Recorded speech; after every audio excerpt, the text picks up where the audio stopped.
Bueno, mis hermanos, buenas tardes a todos. Sean bienvenidos. Si me puede acompañar, por favor, al Evangelio de Juan, capítulo 13. Vamos a dar lectura de los versículos 31 al 38.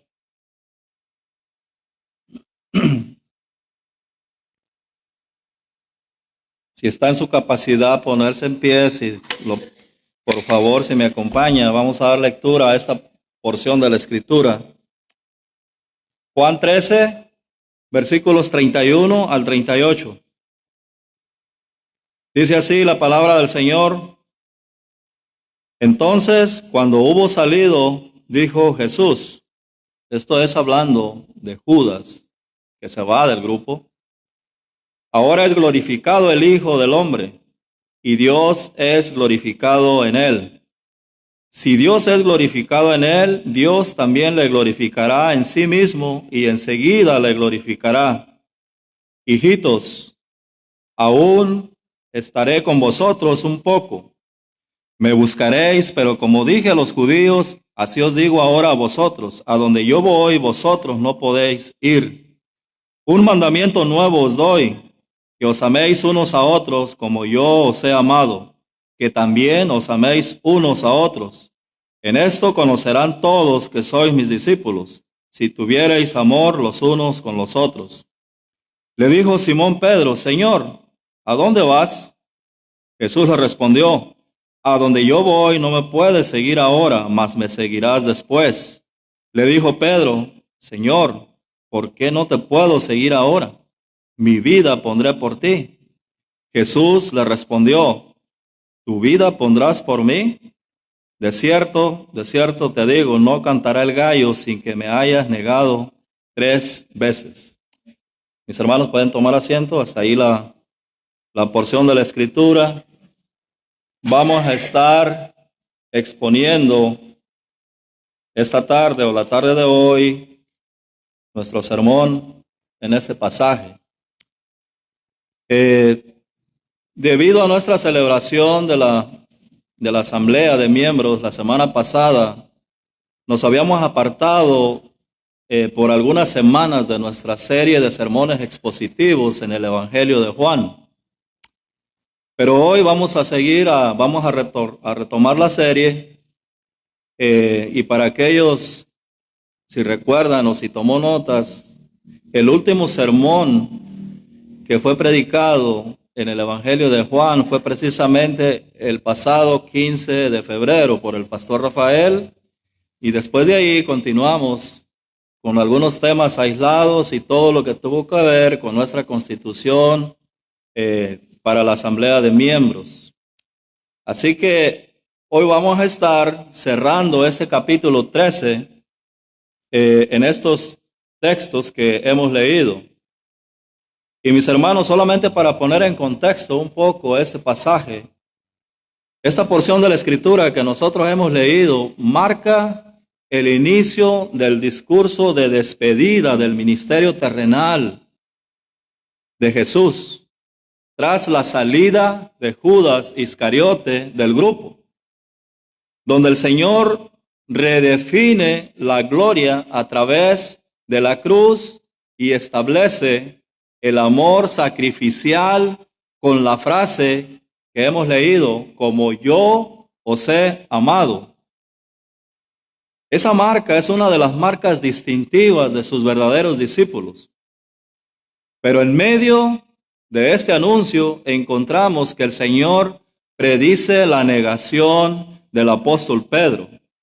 ¿Y sabe qué, mis hermanos? Esto debió sin duda alguna haber causado un duro impacto en el grupo más cercano a Jesús al oír esto acerca de Pedro. Suponemos que los demás discípulos escucharon cuando el Señor le dice esto a Pedro, ¿verdad?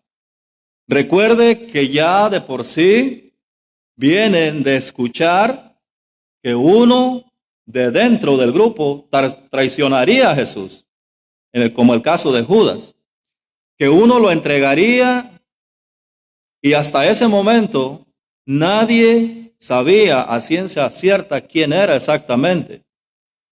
Por eso, en el contexto del pasaje, en los versículos anteriores, encontramos que uno de los discípulos, Pedro, le hace señas a Juan que le pregunte al Señor quién es esa persona o ese discípulo. Ahora, hasta aquí nadie sabía quién era, pero el secreto y la intención ya había sido revelada por el Señor, que era uno de ellos. De eso trató el último sermón que se expuso en la serie del Evangelio de Juan. Trató de la paciencia de Dios que tiene con los pecadores y esa obstinación de la traición de Judas. Él persistió en su pecado a pesar de que el Señor le mostró, le expresó su amor al extremo al darle el pan mojado en la boca, que era una señal de amistad de un amigo más íntimo. Pero ¿sabe qué? Judas decide voluntariamente rechazar la paciencia y la gracia del Señor, dejando su corazón desprotegido y abriendo una puerta para un huésped que no es muy deseable, Satanás mismo. Por eso, pensando en la experiencia de Judas, mis hermanos, nadie aquí de nosotros debería de dar por sentado que la gracia de Dios siempre va a estar disponible para el momento en que nosotros decidamos volver o decidamos mantenernos en un pecado y no arrepentirnos. Ninguno de nosotros conoce esa línea que separa la vida de la eternidad. Nadie. Entonces, ¿qué tenemos en nuestro pasaje, en estos versículos? Tres cosas. Tenemos la gloria en la cruz. Tenemos este mandamiento nuevo que da el Señor.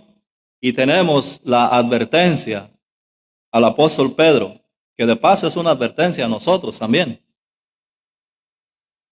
Vamos a ver entonces, como primer punto, la gloria en la cruz, versículos 31 al 33. No los voy a leer de nuevo, pero mi primer punto estará basado en estos versículos. ¿Sabe qué? Inmediatamente nos dice el texto, ¿no? Que después de la salida de Judas para traicionar a Jesús, el Señor hace esta declaración, que el Hijo del Hombre es, no que sería, es glorificado. Siempre que en el Evangelio de Juan precisamente se habla de la gloria de Jesús, no se está refiriendo solamente al poder terrenal que vimos en Jesús, a las señales, los milagros, sino que se está refiriendo a esa entrega amorosa del Señor en la cruz, su muerte, su sacrificio. Nos dice que Dios es glorificado en Jesús precisamente porque la cruz manifiesta el carácter del amor extremo de Dios. Allí en la cruz se manifestó el amor verdadero, el amor extremo de parte de Dios. ¿Sabe qué? En el versículo 1 de este capítulo, del capítulo 13, comienza diciendo que antes de la fiesta de la Pascua, dice, sabiendo Jesús que su hora había llegado para que pasase de este mundo al Padre, como había amado a los suyos que estaban en el mundo, los amó hasta el fin. Ahora, esta frase de que los amó hasta el fin, no se está refiriendo que los amó hasta el final de sus días o hasta el último día de su vida terrenal, sino que es la misma idea del carácter del amor divino. Es más bien que el Señor amó a los suyos hasta el extremo, al punto de dar su vida por ellos, y eso nos incluye a usted y a mí. Nos está hablando de que el Señor los amó a la máxima capacidad, con el amor con que solamente Dios puede amar. Y sabe que el Señor siempre anticipó este momento. Antes nosotros leímos que cuando querían matarle, no podían. ¿Por qué? Decía, aún no había llegado su hora, o aún no ha llegado mi hora. El mismo Señor lo dijo en varias ocasiones. El Señor anticipó este momento y Él sabía, como leímos o leemos en el versículo 1, que esa marcha que había dado comienzo era algo irreversible, no tenía vuelta atrás. Él dice, estoy angustiado hasta la muerte, pero ¿qué voy a hacer? ¿Voy a decir a mi padre, quita esto, aparta esto de mí? No. Él ve mucho más allá, viendo la gloria que tendría con el Padre cuando todo esto terminara. El escritor de Hebreos nos dice, ¿no? Que por el gozo, Hebreos 12:2, por el gozo puesto delante de él, sufrió la cruz, menospreciando el oprobio y se sentó a la diestra del trono de Dios. Es decir, su obra que él inició, la terminó. A veces nosotros tendemos, ¿no?, a iniciar algo, un proyecto, y al final nos desalentamos, nos enfadamos y queda sin terminar. Pero el Señor terminó su obra. Es lo que nos está diciendo el texto, que Él se sentó, porque Él acabó aquello que había iniciado. Mi hermano, si tú estás pasando por aflicciones al presente, debes de entender que estamos viviendo una vida que es transitoria y que es efímera y que va a tener un final. Y precisamente por eso, un día todo esto terminará. Mencionaba a los hermanos en la clase, sabemos que el mundo está de cabeza, pero un día el Señor lo va a poner como debe de funcionar. Él dijo, un texto que citó Pastor Cabral, Juan 16:33. Él dijo, estas cosas os he hablado para que en mí tengan paz. En el mundo tendrán aflicción, pero confiad o confíen, yo he vencido al mundo. Mi hermano, no hay cristianismo o no hay vida cristiana fácil. No la hay. No trate de buscarla, no pierda su tiempo buscándola. Porque si eso fuese posible en algún momento de la historia, tendríamos algún registro de un creyente que vivió una vida sin problemas, pero no encontramos nada parecido. Si así fuera, yo ya lo hubiera encontrado, pero no lo he encontrado.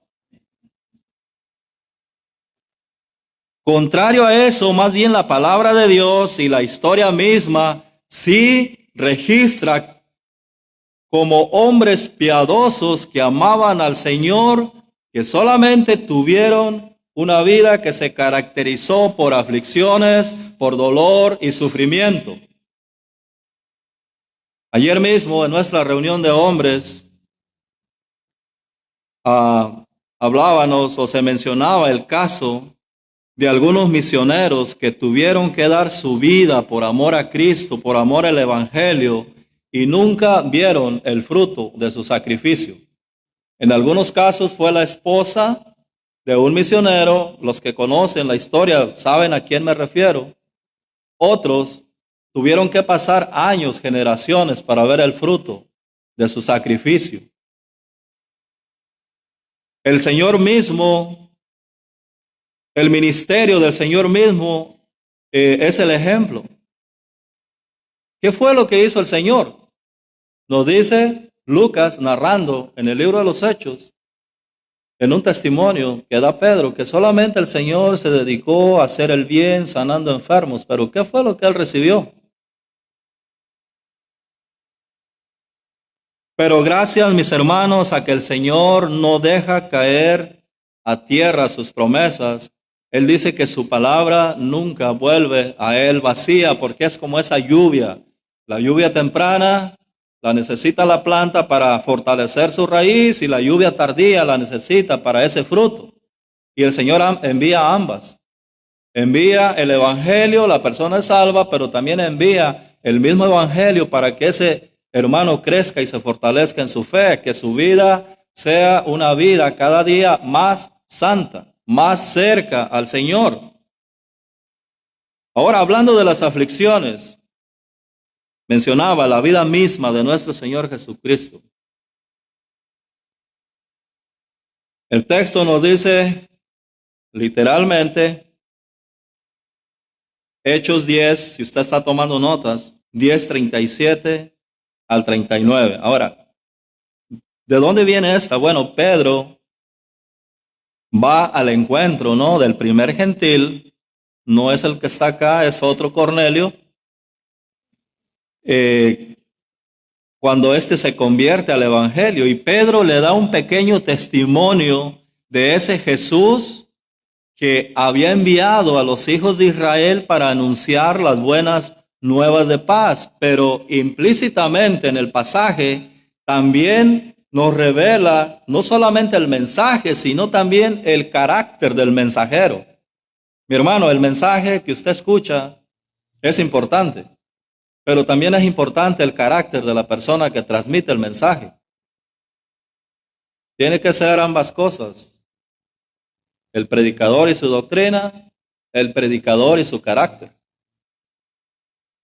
Y acá estamos hablando nada más y nada menos de nuestro Señor Jesucristo, que fue quien nos trajo. Él es ejerciendo su rol como profeta. Él fue el que nos trajo la palabra inspirada. Dice Pedro, Hechos 10:37 al 39, vosotros sabéis lo que se divulgó por toda Judea, comenzando desde Galilea, después del bautismo que predicó Juan, cómo Dios ungió con el Espíritu Santo y con poder a Jesús de Nazaret, y cómo éste anduvo haciendo bienes y sanando a todos los oprimidos por el diablo, porque Dios estaba con él. Y nosotros somos testigos de todas estas cosas que Jesús hizo en la tierra de Judea y en Jerusalén, a quien mataron colgándole en un madero. ¿Qué fue lo que hizo el Señor? Bienes. ¿Qué recibió a cambio? Traición, muerte. También la vida misma, ¿quiere otro ejemplo? La vida misma del apóstol Pablo. Él describe su historia o lo que caracterizó y marcó su ministerio en 2 de Corintios 11:25 al 31. Leo, dice, 3 veces he sido azotado con varas, una vez apedreado, 3 veces he padecido naufragio, una noche y un día he estado como un náufrago en alta mar, en caminos muchas veces, en peligros de ríos, peligros de ladrones, peligros de los de mi nación, peligros de los gentiles, peligros en la ciudad, peligros en el desierto, peligros en el mar, peligros entre falsos hermanos, en trabajo y fatiga, en muchos desvelos, en hambre y sed, en muchos ayunos, en frío y en desnudez. Y además, por si faltara algo, de otras cosas, lo que sobre mí se agolpa cada día, la preocupación por todas las iglesias. Él dice, 29, ¿quién enferma y yo no enfermo? ¿A quién se le hace tropezar y yo no me indigno? Si es necesario gloriarse, me gloriaré en lo que es de mi debilidad. El Dios y Padre de nuestro Señor Jesucristo, quien es bendito por los siglos, sabe que no miento. ¿Quiere más ejemplos? 2 de Timoteo 3:12, hablando precisamente, un texto que leyó también, parece que nuestro hermano Cabral estaba viendo mis notas, no sé. Un texto que leyó el hermano, hablando precisamente de las persecuciones, le recuerda algo al joven Timoteo diciendo, y también todos los que quieran vivir piadosamente en Cristo Jesús padecerán persecución. ¿Oíste eso, mi hermano? Como cristiano, esto sí está garantizado. Pero una vida fácil y que al mismo tiempo agrade y sea digna del Señor, no. Eso no está garantizado. Aquí no funciona esa frase de que yo no me meto con nadie para que nadie se meta conmigo, mi hermano. De igual forma se van a meter.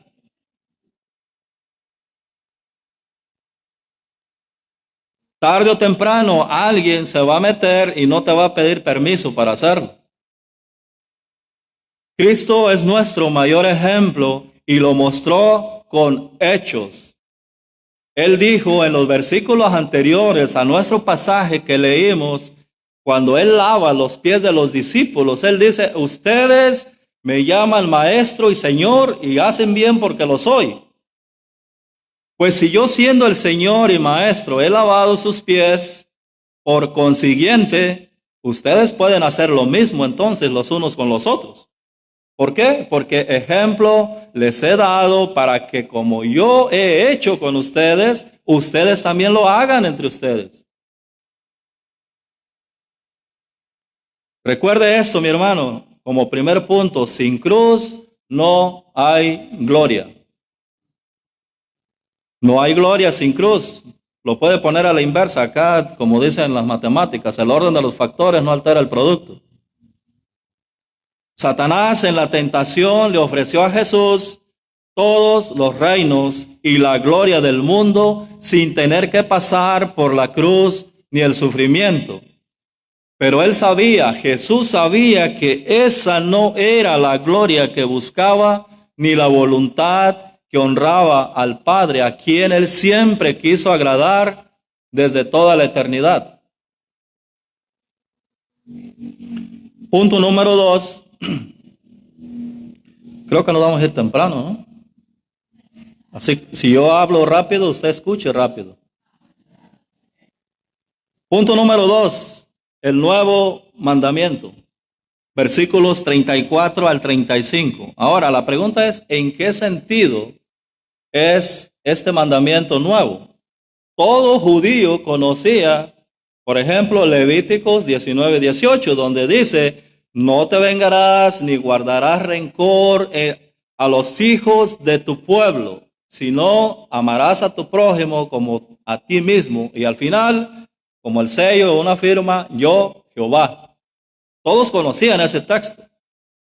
Ahora la pregunta es, entonces, ¿en qué sentido es nuevo el mandamiento?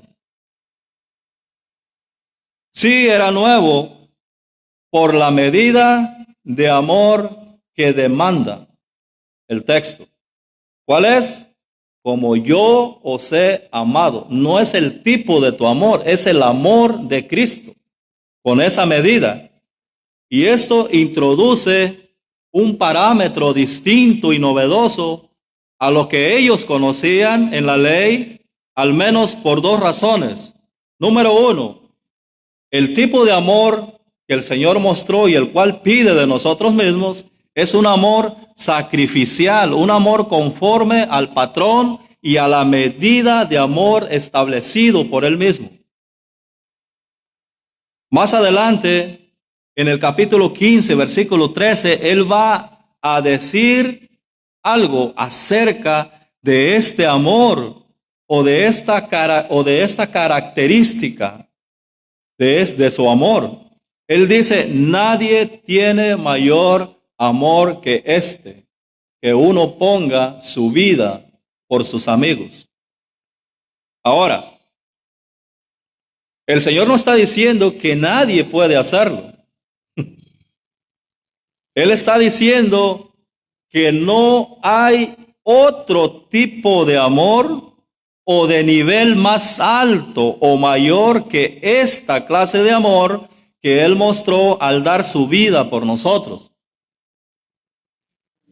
Número 2, segunda característica, es un amor que es producido única y solamente a través del nuevo pacto mediante el poder transformador del Espíritu Santo. Mi hermano,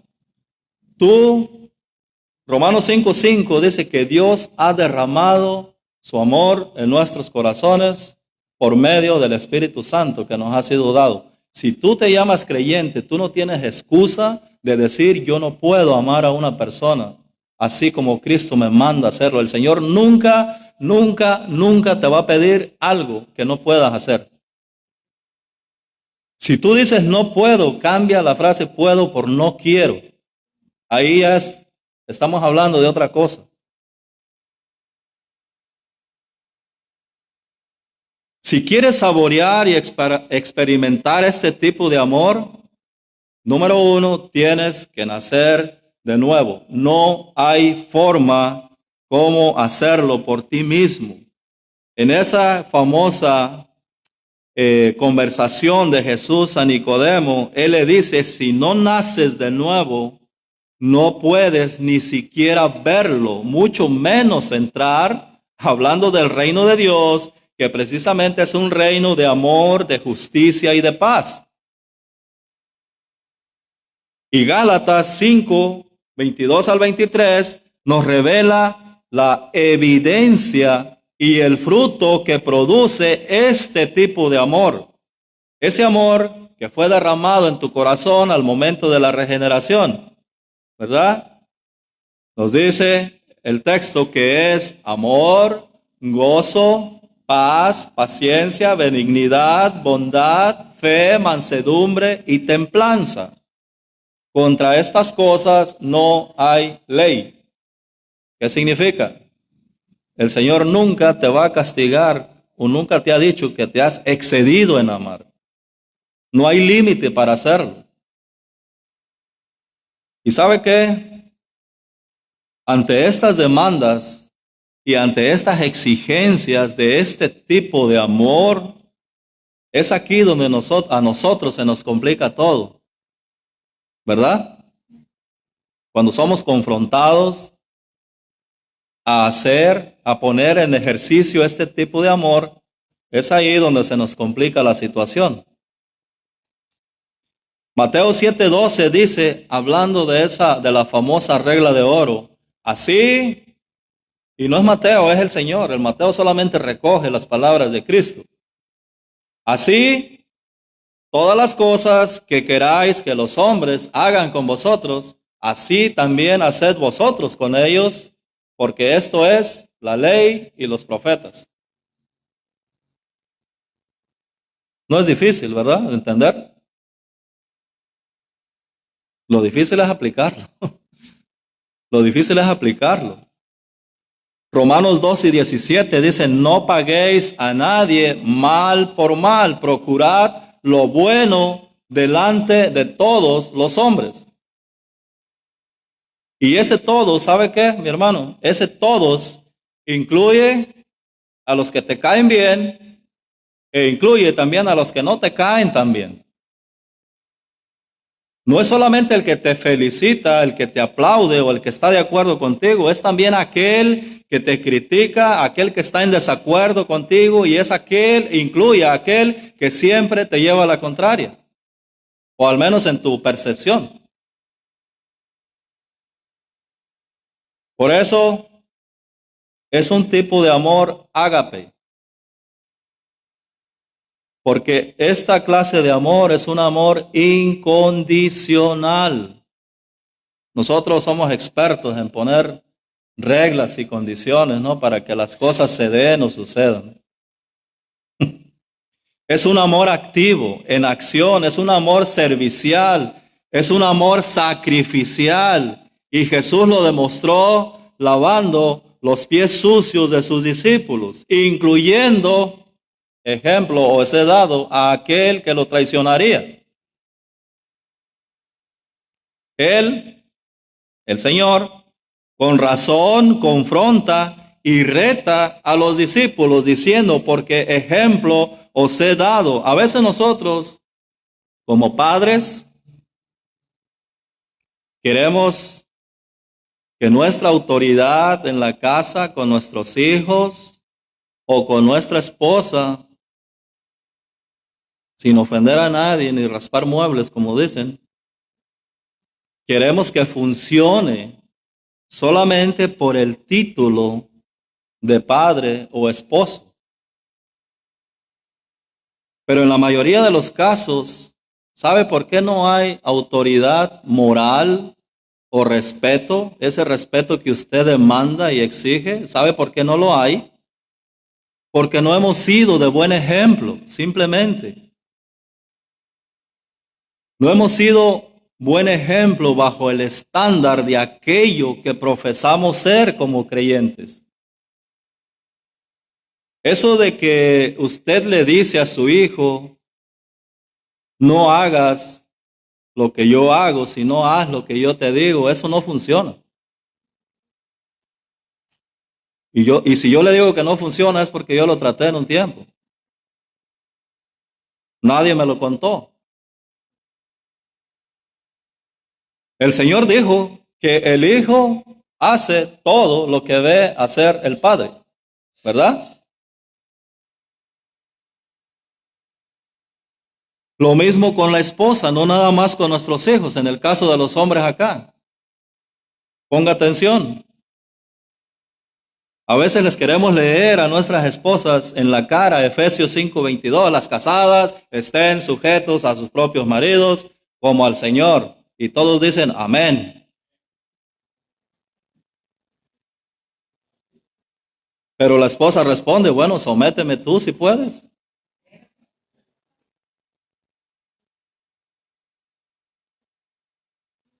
Mi hermano, ¿has leído tú detenidamente que ese sometimiento de la esposa al esposo es el resultado de tanto tú como ella el estar sometidos al Señor? O sea, ¿lo has leído de esa manera?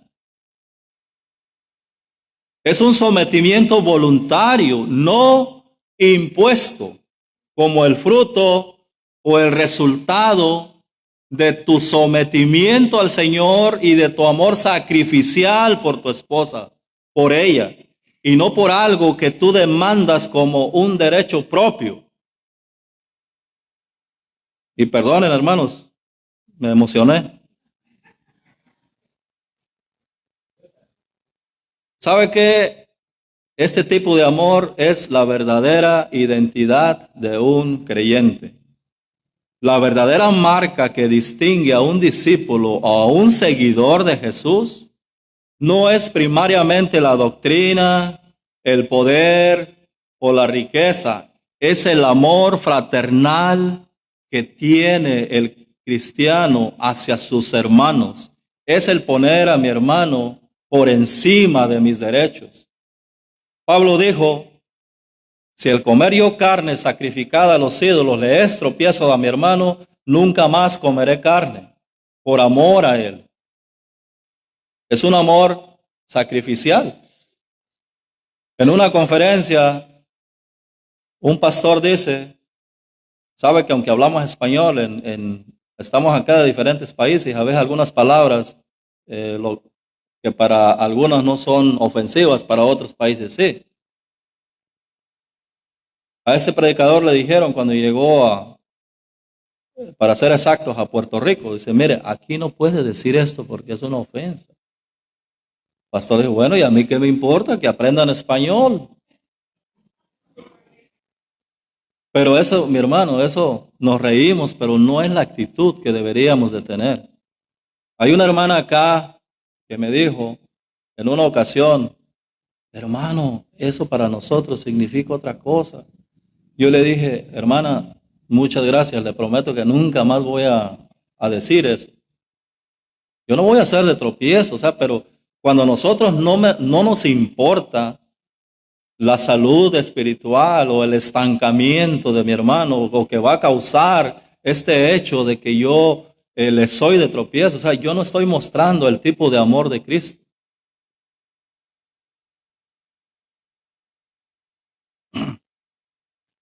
Él dice que el amor hacia Él, el mundo lo reconocería si ellos mismos tenían amor los unos con los otros. El Señor dijo, o Pablo lo repite, amaos los unos a los otros, pero a veces nosotros ni el español lo entendemos, a veces parece que nos dijeran, bueno, muérdanse unos a otros.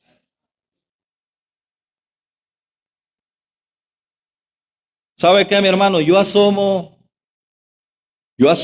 que cada verdadero creyente aquí presente está luchando una batalla en su vida espiritual o a veces en su vida física con una enfermedad que tal vez tal vez no sea la mía, pero le garantizo que yo también tengo una batalla. O sea, yo estoy luchando mi propia batalla. Así que en la palabra de Dios somos exhortados a llevar las cargas los unos de los otros y cumplir así la ley de Cristo. Pasemos entonces al último punto, mis hermanos, la advertencia que el Señor hace a Pedro, versículos 36 al 38. Y ¿sabe qué? A veces somos bien duros, ¿no? Con el apóstol Pedro. ¿Por qué? Porque siempre él tenía esta característica de hablar primero, de reaccionar, era impetuoso, era impulsivo. Pero yo creo con toda seguridad que lo que Pedro está diciendo aquí en estos textos, en estos versículos, lo estaba diciendo con toda sinceridad. Pero el hecho de que sea sincero no elimina la realidad de que nosotros somos producto de una raza caída. Pedro estaba seguro de poder cumplir lo que él estaba prometiendo al Señor, de dar su vida por él. Pero ¿sabe qué? Pedro también tenía un problema que normalmente tenemos todos nosotros. Y el problema es que Pedro no se conocía a sí mismo. No se conocía tanto como el Señor lo conocía y tanto como el Señor nos conoce a cada uno de nosotros. Pedro, confiando en su propia fuerza, promete dar la vida por Jesús, pero el Señor, que conoce bien la debilidad de Pedro y conoce bien la debilidad tuya y la mía, quiere despertar a Pedro y despertarnos a nosotros a la realidad de nuestra condición espiritual. Y para ello lo hace profetizándole que le negará 3 veces antes de que el gallo cante. Mi hermano, cada vez que alguien acá de los pastores se para y expone la palabra, está profetizando, te está trayendo esa comida que tú compras en el supermercado y tu esposa o tu mamá tiene que cocinarla. Tú no te comes la carne viniendo de Publix o de Walmart. Es lo que hace un líder, preparar el alimento para darle a la congregación. Pedro, lamentablemente, no acepta lo que Cristo le dice, no toma en serio la advertencia del Señor. Y como todos conocemos la historia, Pedro cayó. Pero nosotros tampoco no somos diferentes a Pedro. Somos advertidos, somos amonestados en la palabra de Dios y por la palabra de Dios acerca de los peligros que corremos como creyentes. Pero ¿sabe qué? Nosotros decimos, tal vez a otros o a él le va a pasar, pero a mí no. La palabra nos advierte, por ejemplo, a no dejar de congregarnos. Yo sé que hay muchos hermanos fuera, pero yo veo muchos asientos vacíos ahora, que normalmente antes están ocupados. La palabra nos advierte a no dejar de congregarnos, a velar y orar para no entrar en tentación. Porque sabe que si nosotros somos descuidados con nuestra vida espiritual, hay un peligro constante de enfriarse y después del enfriamiento, ¿sabe qué es lo más posible que va a venir? El apartarse. Viene ese terrible pecado que la Biblia llama apostasía. Ese es el peligro. Pero ¿sabe qué? No lo vemos así. No vemos nuestra necesidad. Pensamos que nosotros tenemos el control, como ese control remoto que usted tiene en la mano y que usted decide cuándo cambiar de canal. Cuando Sansón, en el libro de los Jueces, comenzó a coquetear con el pecado y no tomar en serio las advertencias de la palabra de Dios, que no se tenía que juntar con mujeres extranjeras, él creyó lo mismo que muchos cristianos hoy en día piensan que él podía entrar y salir a la hora que él quisiera sin salir afectado. Él dice literalmente en Jueces 16:20, él dice, esta vez saldré como las otras veces y me escaparé. Pero continúa el texto y dice, pero no sabía que Jehová se había apartado de él. Qué terrible y qué trágico cuando a un hermano se le advierte acerca de su pecado y persiste en seguir en él. Toda la congregación sufre. Mi hermano, cuando tú pecas, no solamente tú eres el afectado, afecta a todo el que está a tu alrededor. Todo lo contrario a la historia de José en la tentación con la mujer de Potifar. ¿Sabe qué? La mejor manera de salir victorioso de la tentación es correr, huir. Yo sé que muchas batallas las tenemos que ganar confrontando, peleando, pero hay batallas que se ganan corriendo también. Y esta es una. Acá el ejemplo de José. Esto fue lo que marcó toda la diferencia en contraste con Sansón. Dice, hablando de José, Génesis capítulo 39, siempre encontramos, mas Jehová estaba con José. Y en el versículo 39, capítulo 39, 9, José dice, ¿cómo pues haría yo este grande mal y pecaría contra Dios? Ayer decíamos que depende del concepto que usted tenga de Dios, de ahí va a definir su vida como cristiano o su vida espiritual.